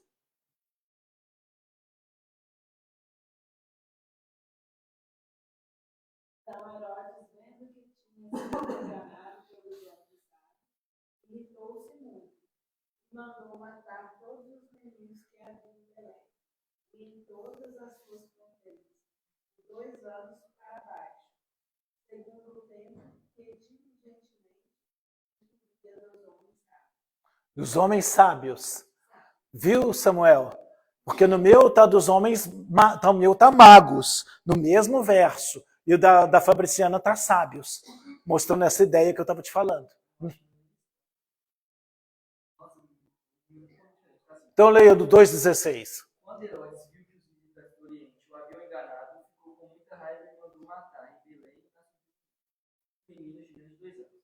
Ele fez isso de acordo com a informação que havia recebido sobre o tempo em que a estrela havia aparecido. Perfeitamente, está vendo? Está vendo, gente, como que a linguagem dele, a sua linguagem está perfeita, certinho.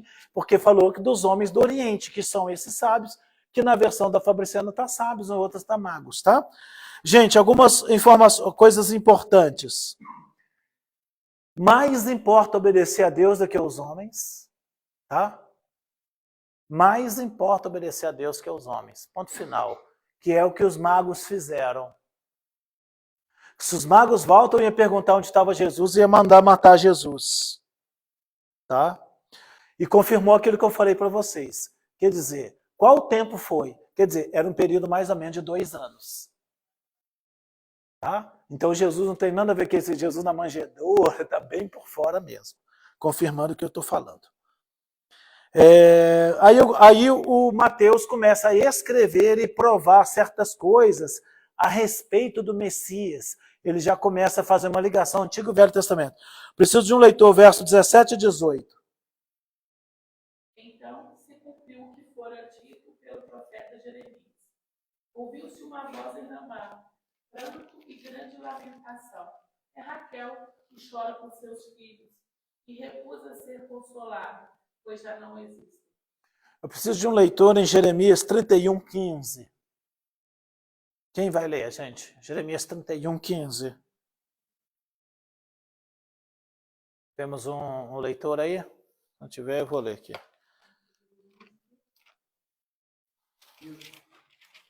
Jeremias 31 diz: o Senhor disse: ouve-se um som em Ramá, o som de um choro amargo. Era Raquel chorando pelos seus filhos. Ela não quer ser consolada. Bom, então o profeta Jeremias, a gente já estudou aqui, você sabe na sua cabecinha boa, no ano 600 e pouco, 630, 650 a.C., 600 e pouco, que Jeremias profetizou isso aí.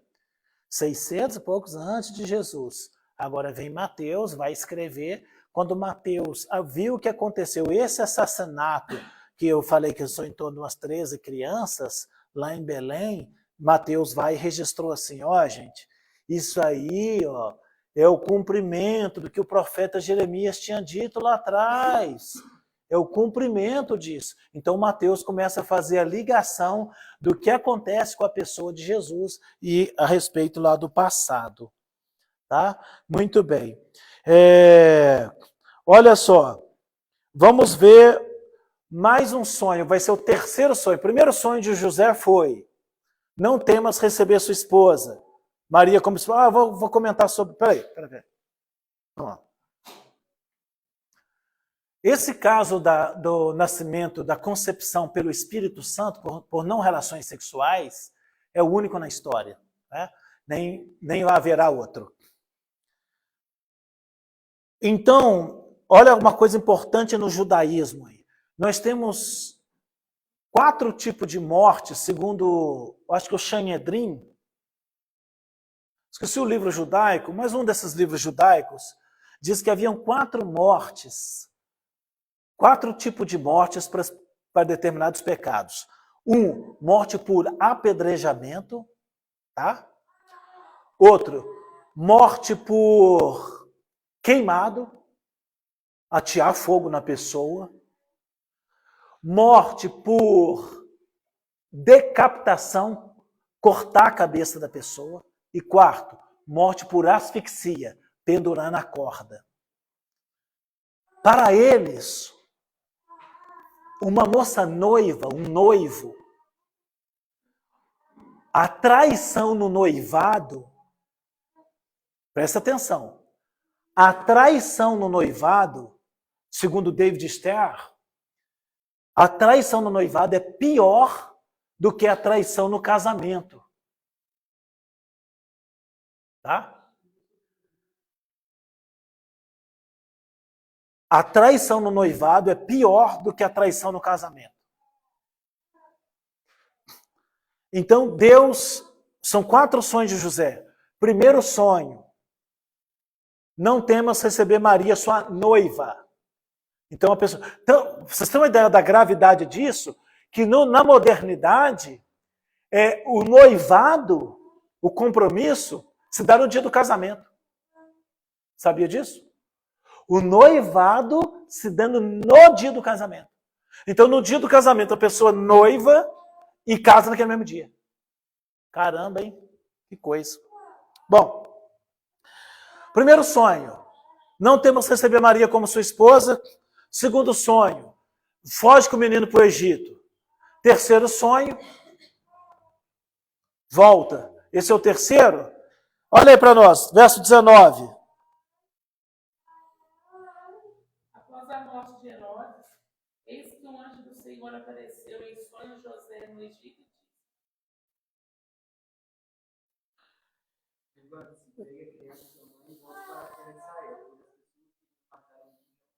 Certo? Então, esse é o terceiro sonho. Vamos para o quarto sonho de José e último, que é o 22. Mas, ao ouvir que Arquelau estava reinando na Judéia, em lugar de seu pai Herodes, teve medo de ir para lá. Contudo, tendo sido avisado em sonho por divina revelação, seguiu para as regiões da Galileia. Tá certo? Então, é o quarto sonho. Então, Deus realmente visitou muito a José para falar com ele. Né? Maria, já, né, você vê que você não tem registro de sonho de Maria, mas o próprio anjo Gabriel apareceu em pessoa para ela. Né? Isso é interessante. Agora vamos ao verso 23. Então chegou e habitou numa cidade chamada Nazaré, para que se cumprisse o que fora dito pelos profetas, que se chamará Nazareno.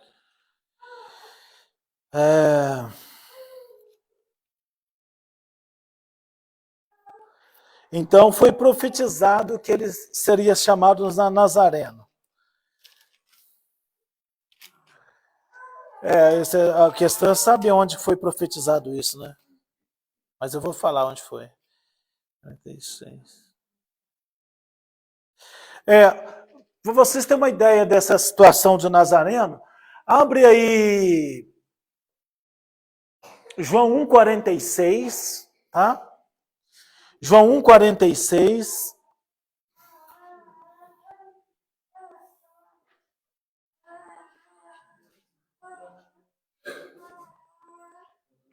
Ela está querendo dormir, né, Isabela? 1,46, pode ler. Natanael perguntou: será que pode sair alguma coisa boa de Nazaré? Venha ver isso. Olha só, presta atenção em mim, gente. Presta atenção em mim. Olha só. Essa questão de nome Nazaré, que é uma região pobre e Galileia dos Gentios, não tem muito a ver com localização, tem a ver com a ação. Qual que é a ação? É uma questão de desprezo. Olha só, eu vou falar aqui uma questão de desprezo para vocês vão entender o que eu quero dizer.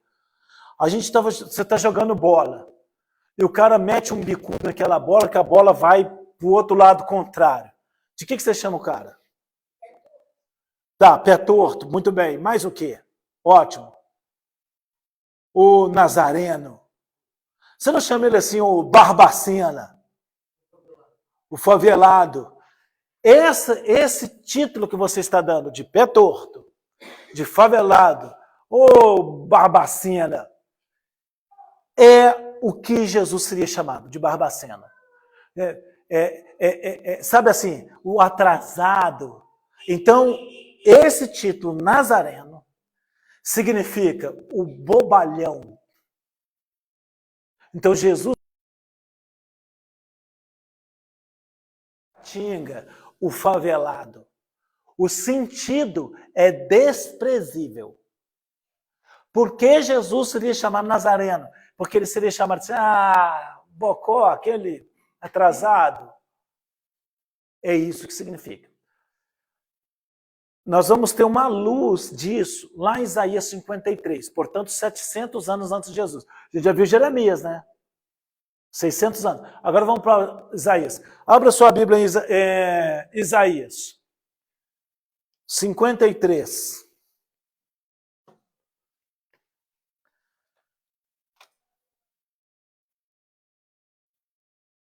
Assim você está conhecendo as Escrituras sobre o Cristo. Isso é muito gostoso, né, gente? É muito maravilhoso isso. 53, verso 1 e verso 2 apenas. E verso 3. É o 1, 2 e 3. Pode. Ora, quem creu em nossa pregação e a quem foi revelado o braço de Yahvé, ele cresceu diante dele como um broto tenro, como uma raiz ira de uma terra árida e estéril. Ele não aparentava qualquer formosura ou majestade que pudesse atrair os seres humanos. Nada havia em seu aspecto físico pelo que pudéssemos ser criativos. Pelo contrário, foi desprezado e rejeitado pelos homens. Viveu como um homem de dores, experienciou todo o sofrimento. Caminhou como alguém de que os seus semelhantes escondem o rosto.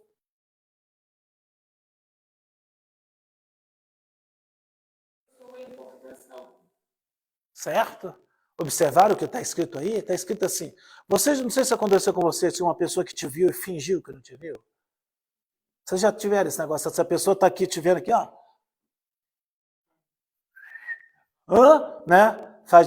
Entendeu? É disso que ele está falando aqui. Ó. Ele falou: o que eles fizeram? Esconderam o rosto. Eu não te vi, não. Para não te cumprimentar. Só te cumprimento se estiver igual a jumenta de Balaão, se estiver no estreito. Tá? Então, a Bíblia diz assim: como raiz de uma terra seca, ele era desprezado. É desta passagem, desprezado, que Nazaret tem essa ideia de desprezo. Sabe o lugarzinho fim de mundo? E é isso que Mateus... Então, lembra que a gente começou estudando hoje o quê? Mateus quer mostrar que Jesus era, de fato, a pessoa Mashiach ben Davi. Então, ele queria mostrar isso. E ele está mostrando assim, olha, então, o anjo apareceu em São José e falou assim, vai para o norte lá. Vai. Então, ele foi para o norte e de lá. E aí ele vai ser conhecido como o camarada de Nazaré, o famoso de Nazaré. Ele é o famoso, do lugar desprezado, é o famoso de Barbacena. É o famoso de Barbacena. Ele está lá desprezado. E então, quando os discípulos vão apresentar, e vai apresentar Natanael, eu falei, caraca, cara, pode ver alguma coisa boa de Nazaré, daquele fim de mundo. Então, mostrando que Jesus seria desprezado. Interessante, né, irmãos? O que é interessante? Eu não estou falando interessante no sentido interessante da palavra. Desculpe a redundância. Eu estou falando que é interessante o seguinte, o Criador vai ser rejeitado por suas criaturas. Porque sem ele, nada que foi feito se fez. O Criador é rejeitado por suas criaturas. Na minha versão está, foi desprezado, o mais rejeitado. Quem tem problema de rejeição aí? Jesus foi rejeitado entre os homens. Homens de dores, porque ele carregou nossas dores todas. Experimentado em padecimento, sofreu, pegou no pesado. Se diz que Jesus tinha mão calejada, trabalhava com madeira, farpa na mão, martelada na mão. No caso, eu não sei, a gente pode dizer que Jesus deu uma martelada na mão? Eu, Flávio, agora a interpretação é minha. Eu, de maneira alguma, nenhuma. Por quê? Porque ele era perfeito. Por que a gente. Outro dia eu estava sentando um piso ali, eu estou batendo, pá! Deu uma martela no meu próprio dedo, me senti um imbecil. Eu falei, como assim que você dá martelo no seu. Martelo de borracha, hein? Imagina se fosse. Então eu estou colocando no piso e dei martelo no meu próprio dedo. Quer dizer, por que eu dei martelo no meu próprio dedo? Uma falta de atenção, quer dizer, né? Mas Jesus, né?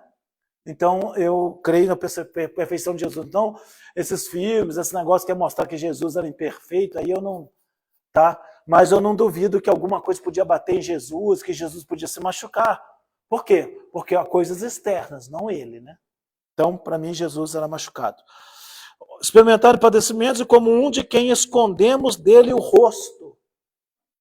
Ele foi menosprezado e não o estimamos. Então, gente, isso aqui é muito importante para as pessoas que se sentem alijados da sociedade, você se sente desprezado, você se sente excomungado, você se sente excluído, e quando as pessoas fingem que não vê a gente, ou se esquece da gente no bem bom, não chama a gente, não faz caso.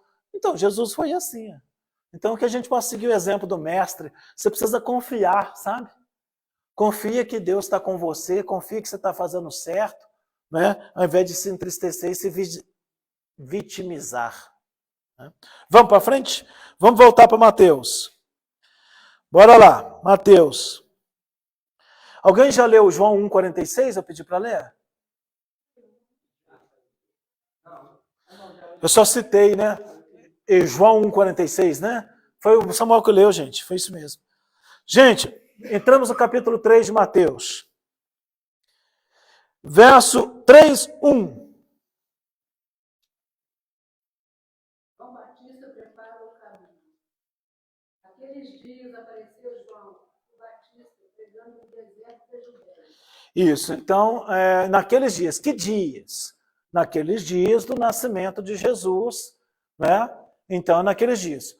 Coisa que o catolicismo usa para dizer que os sinais passaram, não existe mais isso. Naqueles dias apareceu João Batista e usa esse texto e fica tipo assim, um Jesus muito distante.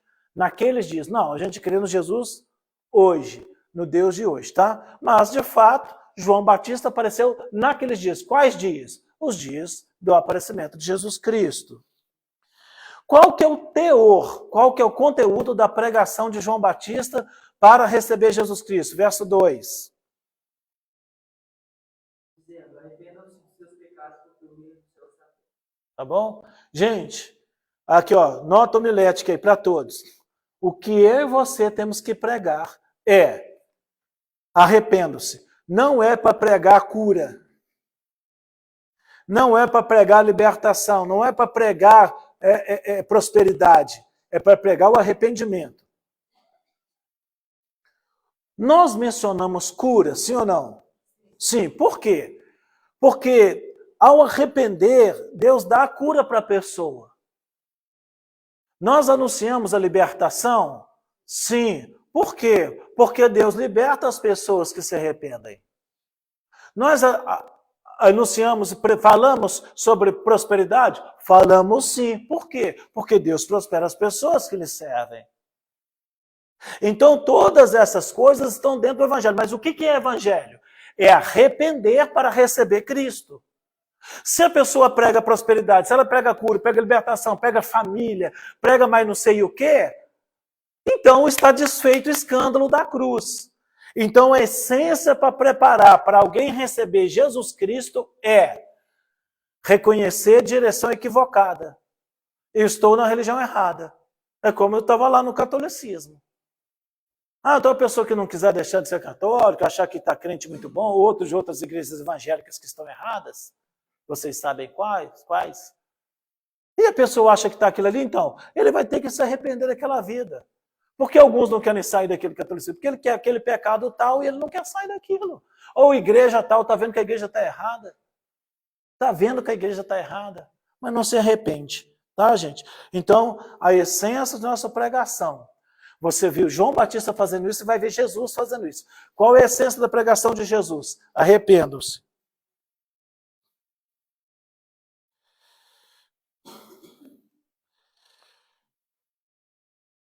Aí vai falar algumas características de João. Texto que eu tenho insistido, o 3:7 e 3:8, fazendo um favor.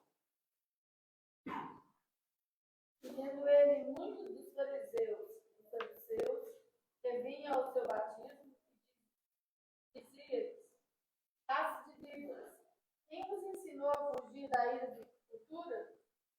Produzi, pois, frutos dignos de arrependimento. Então, o que foi? Há pessoas, irmãos, que querem passar pelo batismo para mostrar assim, sou batizado. Então, eu quero falar para todos vocês e para mim. Não adianta nada, porcaria de batismo nenhum. Foi porcaria de batismo, o batismo é santo, é verdade. O batismo é santo. Mas, se alguém não usar dele legitimamente só para falar que foi batizado, o que ele falou? O que ele exigiu? Mostra que você se arrependeu. Isso é fruto de arrependimento, verso 8. Mostra que arrependeu. Então, se eu e você, não adianta nada ser batizado. Pelo contrário, vai ser condenado. Porque a gente é batizado na morte de Jesus. Está lá Romanos capítulo 6. Vocês são batizados na sua morte. Por quê? Porque é morte de pecados. Então, se não houver arrependimento sincero, o seu batismo eu vos declaro hoje. Não vale nada, raça de víboras. É essa a pregação, para mim e para você. É para nós, essa pregação. Né? Então, porque alguns foram lá mentindo assim, fingindo que estava sendo batizado só para agradar o povo. Então, você não vem ser batizado porque você está agradando seu pai, está agradando mãe, está agradando sei o quê. Não, você tem que ser batizado porque eu sou um pecador desgraçado, miserável, eu preciso de arrependimento. E é por isso que a gente tem que ser batizado depois de adulto, uma pessoa que tem entendimento, que conhece, compreende o que está fazendo. E não pessoa batizando crianças aí que não sabe nada do que está fazendo, tem nem noção de pecado. Que é o outro erro do catolicismo e de algumas igrejas evangélicas, inclusive. Muito bom. Ele vem anunciando com, são coisas assim difíceis, mas esse é o evangelho de Deus, ao contrário do evangelho do hippie, paz e amor. Não, não. Evangelho não é isso não. Olha o verso 10. Verso 10. Já estava posto a raiz das árvores. Toda árvore, pois, que não produz bom fruto, é cortada e lançada no fogo. Então, os homens sempre na Bíblia, uma grande parte da Bíblia é comparado a árvores. Né? Às vezes os homens são comparados a animais, mas ele é comparado à árvore que dá fruto. Jesus falou assim nos seus sermões, aqui estou em Mateus, tá? Não pode a árvore boa dar mau fruto, nem a árvore má dar bom fruto. Gente, não se entristeçam não, mas uma coisa é certa. Quem não produz coisa boa, sabe o que ele é? Você sabe? Quem não produz coisa boa, o que ele é? Mal. Quem não produz coisa boa é pessoa má. Pessoa má. Não vem com essa conversa fiada que todo mundo é bom, não. Tem pessoa má. Tem pessoa maligna, possuída por demônio. Pessoa má. Ele quer ser mal, produz mau fruto. É um reclamão à toa, só reclama, se vitimiza, faz mal para si, faz mal para os outros. Espero que você não sejamos uma árvore má, mas que a gente seja uma... A Bíblia diz lá na epístola de João, vocês estão sabendo, minha terceira epístola de João, né? Na terceira epístola de João está escrito assim: não façam o mal, não sigam quem é mal, sigam o bem. Quem faz o bem é de Deus. Ó, epístola de João, né? Quem faz o... Vamos procurar. Para não ficar nas minhas palavras. Terceira epístola de João, acha aí. Antes de Apocalipse, tá? Para facilitar aí para todo mundo. Antes de Apocalipse, a terceira epístola de João.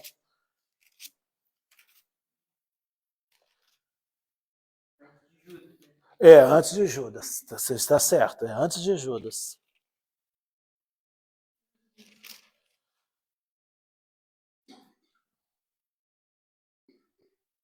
É o verso 11, né? Não é isso? Pode ler, alguém que achou.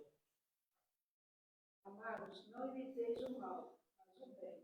Quem faz o bem é de Deus, mas quem faz o mal não tem visto a Deus. Misericórdia. E amados, não faça o que é mal, meu filho. Não imite o mal. Faz o bem. Mas por que, João? Ele diz, quem faz o bem é de Deus. Quem faz o bem é de Deus. Quem faz o bem é de Deus. Olha que coisa mais linda do Evangelho, né? Eles ficam criticando o cristianismo. Mas o cristianismo é fazer bem. O cristianismo não vem condenar ninguém. Ao contrário, as pessoas dizem assim, porque você está condenando as prostitutas, você condenou os traficantes, você condenou os homossexuais, que condenou os usuários de droga. Quem que condenou? Eu condenei? Você condenou? Ou a Bíblia condenou? Não. A gente não está condenando as pessoas, não. Então, nós, pelo contrário, amamos as pessoas, e se alguém tiver numa coisa lá que está um pecado tal, para ajudar essa pessoa no pecado dela. Expulsamos alguém da igreja? Até não sei com quem eu estava conversando sobre isso. A Igreja Cristo em Casa não pode ser chamada de inclusiva por causa do que eles entendem como inclusiva. Mas a igreja a gente recebe qualquer um aqui. Pode ser prostituto, pode ser homossexual, vem para a igreja. Vem aqui. Aí manda para a igreja, manda vir conversar comigo. Que eu contei o caso, lembra do Márcio lá de papagaios? Cabelinho verde, brinquinho. Aí eu falei, não, vamos lá, cara. Conversei, bati um papo com ele, falei, vamos lá. Na igreja, imagina essa mulher de Deus. Aí eu falei, não, porque todo mundo ficou me olhando torto. Eu falei, vamos fazer o seguinte, se alguém dentro da igreja te olhar torto, eu ponho ele para fora e você fica para dentro. Eu tiro aqueles hipócritas lá e coloco você. Vamos fazer isso? Aí o rapaz, ele deixa o cabelo normal e tira o brinco dele para vir para a igreja. Então, por quê? Porque você demonstra amor pelas pessoas. Vai lá, rapaz, não vou te condenar, não. Não condenou meu jeito de ser. Quem que deu esse testemunho? Que é o irmão... foi o pastor Gilberto, que ele deu aqui, falou assim, aquele irmão lá de saia, pai do Senhor, o cara de saia. Aí, a Isabel, né? Aí foi Isabel. Aí falou, poxa, o irmãozinho de saia, pô, pai do Senhor, por favor, você me quebra, né? Entendeu? É ou não é? Mas não é uma lição para nós? É ou não é? Entendeu, gente, que eu estou te falando? Às vezes que você... Então, quem falou? Quem falou que você... o irmão, ele tem um problema ali de um vício ali. Quem falou que você está expulsando as pessoas da igreja? Não, quero que a pessoa esteja na igreja, quero que não falte de culto, que ele vai vencer o pecado dele. Eu não tenho aquele pecado, mas eu posso ter outro. Se eu não tenho aquele pecado, mas você pode ter outro. Então, a nossa função, igreja, saibamos disso. O que eu preciso pregar para todos, não somente para a prostituta, para o homossexual ou para o drogado, o que eu preciso pregar para ele é arrependa-se. Porque isso é o bem, porque se continuar, ele mesmo vai se condenar. Porque ele diz, amados, não sigas o que é mal, mas o bem. Então a igreja não faz mal às pessoas. A igreja não está falando assim, eu te condeno, eu te ponho fogo, eu te apedrejo. Aquelas 4 mortes que eu falei do judaísmo. Vamos apedrejar, vamos atear fogo, vamos decapitar ou vamos enforcar a pessoa. A gente vai fazer isso? A igreja está matando os outros? Não. A igreja está batendo nos outros? Não. Então, a igreja não está fazendo essas coisas, não. A igreja não está batendo alguém, não está pegando ninguém na forca, não está apedrejando ninguém. Pelo contrário, só quero o quê? Se aquele lá tem um problema de vício, ele vai ter que se arrepender, porque senão ele vai fazer condenado, porque os viciados não entram no reino de Deus. Está aqui na Escritura. Né? Coríntios 6:9, por exemplo, 10 ali, Apocalipse 22:15, que fala no grego está farmakoi. O cara está lá, quer dizer, então, gente, nós precisamos pregar para essas pessoas. Olha, Deus te ama tanto, isso aí está te fazendo tanto mal. Isso aí está te fazendo tanto mal. Né? Então, fica aí. Né? Quem faz o bem é de Deus. Mas quem faz o mal não tem visto a Deus. Vamos voltar para o nosso Mateus. Vamos voltar para o nosso Mateus. Gente, eu preciso terminar o Mateus 3. Vamos para o nosso Mateus.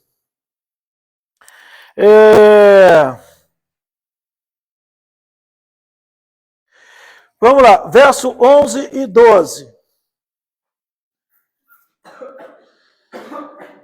E eu, em verdade, os batizo com água, mas aquele que vem após de mim é mais poderoso que eu. Não sou digno de levar suas sandálias. Ele vos batizará com o Espírito Santo com fogo. Suas mãos têm a pá. Amém? Pá, tá certinho. E fará a sua Eira.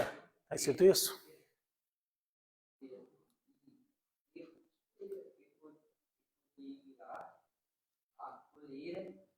Recolherá.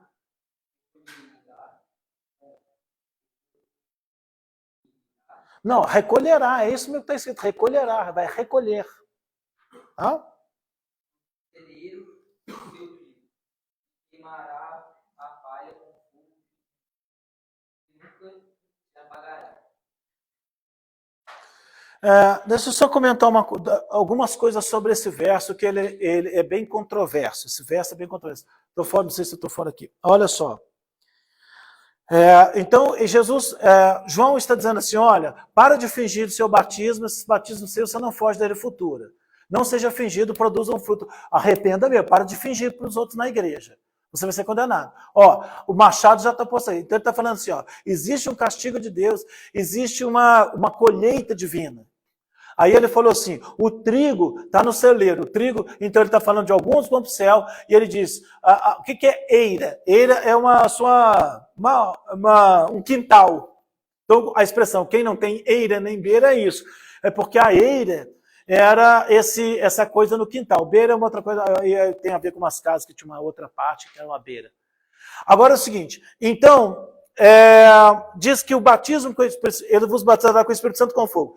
Dá a entender assim, que todo salvo é batizado com o Espírito Santo e todo condenado é batizado com fogo. Mas sempre o mundo pentecostal é assim, é o fogo do Espírito Santo, né? Mas parece que esse texto dá a entender isso, que esse fogo seria fogo de condenação, não é? Porque ele fala assim, olha, ele vai pegar com sua pá o trigo e vai pôr no celeiro, mas o joio, mas aquilo que não presta, ele vai colocar no fogo, para sendo falando do inferno. Tá? Mas é bastante controverso isso aí, alguns entendem, não, mas é o povo que ele estava falando, então, mas é João Batista que está falando. Então, por mim, é bem plausível que isso possa acontecer sim. Um fato muito curioso, que as pessoas acham bastante estranho, é o verso 13. Então Jesus veio da Galileia ao Jordão para ser batizado por João. 14. Mas João se recusava, justificando: sou eu que preciso ser batizado por ti, e vens tu a mim? 15. Jesus, entretanto, declarou: deixe assim, por enquanto, pois assim convém que façamos para cumprir toda a justiça. E João concordou. Pode ler o 16.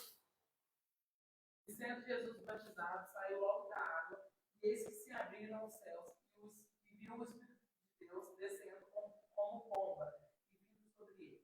Em seguida, uma voz dos céus disse: este é meu filho amado, em quem muito me agrada.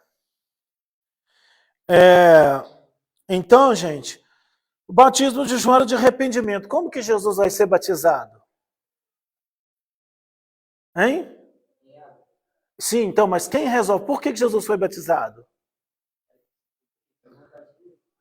Certo, vocês são velhaquinhos, são velhacas, tu vai esperto aí, aí, seus netos aí, irmão, não ri não, meu irmão, você tá rindo dos seus netos aí, ué. Tá tudo certinho, estão falando, né, que estão falando nada de errado, né? Então, o que Jesus disse? Jesus diz assim, olha, eu estou vindo aqui para mostrar para o mundo, ele já estava mostrando para o mundo o começo do ministério de Jesus. Então, ele fazer esse ritual de João era para revelar algo. E essa revelação viria para João, mas não somente para João, viria para nós e para o mundo. Por quê? Porque o que acontece? Nós temos aí uma revelação da Santíssima Trindade. É a primeira vez que você tem, não é a primeira vez não, aqui, clara sim é a primeira vez que você tem tão clara, porque nós temos alguém falou do céu, Deus o Pai, alguém desceu do céu, Deus o Espírito Santo, alguém orou embaixo, Deus Jesus Cristo Filho. Então você vê o Pai, o Filho e o Espírito Santo, que realmente são três, o Pai fala, o Espírito Santo desce, Jesus ora. Então, neste momento foi manifestado o início de Jesus. Então, gente, nós precisamos de se entender assim, que às vezes a gente precisa ser batizado, a gente precisa passar por um processo, mergulhar naquilo que Deus quer para fazer o ministério. Tá? Em linhas gerais seria isso? É isso mesmo. Tá? Eu quero encerrar. Gente, qual é a tarefa para casa? Do 8 ao 14, né? 8 ao 14, ou quem conseguir ler mais. Quem não leu, lê dobrado, né? Para aprender. Né? Hein? Não precisa fazer resumo, não, mas precisa ler de verdade, ler querendo aprender. Fácil de ler, né? Vamos orar. Senhor, obrigado por esta noite. Obrigado porque a gente pode estar estudando o Evangelho. Obrigado por saber que Jesus, de fato, que veio, era o Cristo prometido. Realmente é o Jesus verdadeiro. Dá a nós essa clareza e essa firmeza para que a gente possa doutrinar outras pessoas. Jesus realmente nasceu como homem e veio cumprir toda a justiça de Deus. E Jesus então se deixa ser batizado. É muito maravilhoso que possa ali, Senhor meu Pai, ter essa revelação de Jesus ali que mostra que passa ali pelas águas do batismo, cumprindo a justiça de Deus, veio como homem, Senhor Jesus, mas o Senhor mostrou que o Senhor não tinha pecado quando desceu o Espírito Santo. Muito obrigado por essa grande revelação para nós hoje e por esse registro de Mateus. Bendito seja os teus servos que estão aqui pessoalmente e aqueles que estão assistindo em casa, que a bênção do Senhor chegue para eles também. No nome de Jesus, amém e amém. Cumprimentos aos outros com amor e com a paz do Senhor.